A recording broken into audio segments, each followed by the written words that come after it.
ఆదిలాబాద్ జిల్లా కేంద్రంలోని retired pensioners భవనంలో నిర్వహించిన కంటి వెలుగు శిబిరానికి మంచి స్పందన వచ్చింది.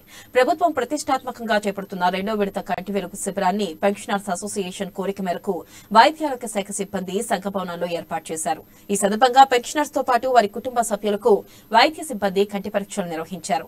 అవసరమైన వారికి ఉచితంగా మందులతో పాటు కంటి అద్దాలను అందజేశారు. కంటి లోపాలున్న వారిని గుర్తించి మెరుగైన వైద్యం కోసం రెఫర్ చేశారు.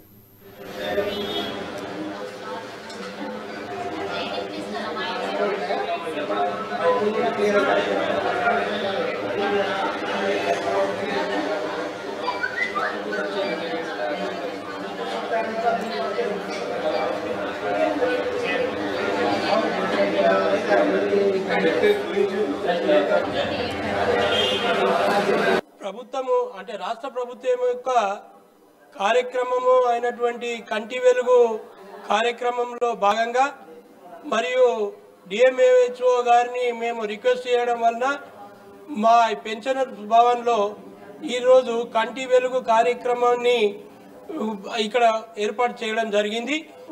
మా విశ్రాంత ఉద్యోగులు మరియు ఎవరైనా కూడా ఇలా పార్టిసిపేట్ చేయవచ్చు అనేటువంటి సంకల్పంతో మేము ఇక్కడ ఏర్పాటు చేయడం జరిగింది. మా పెన్షనర్సే కాకుండా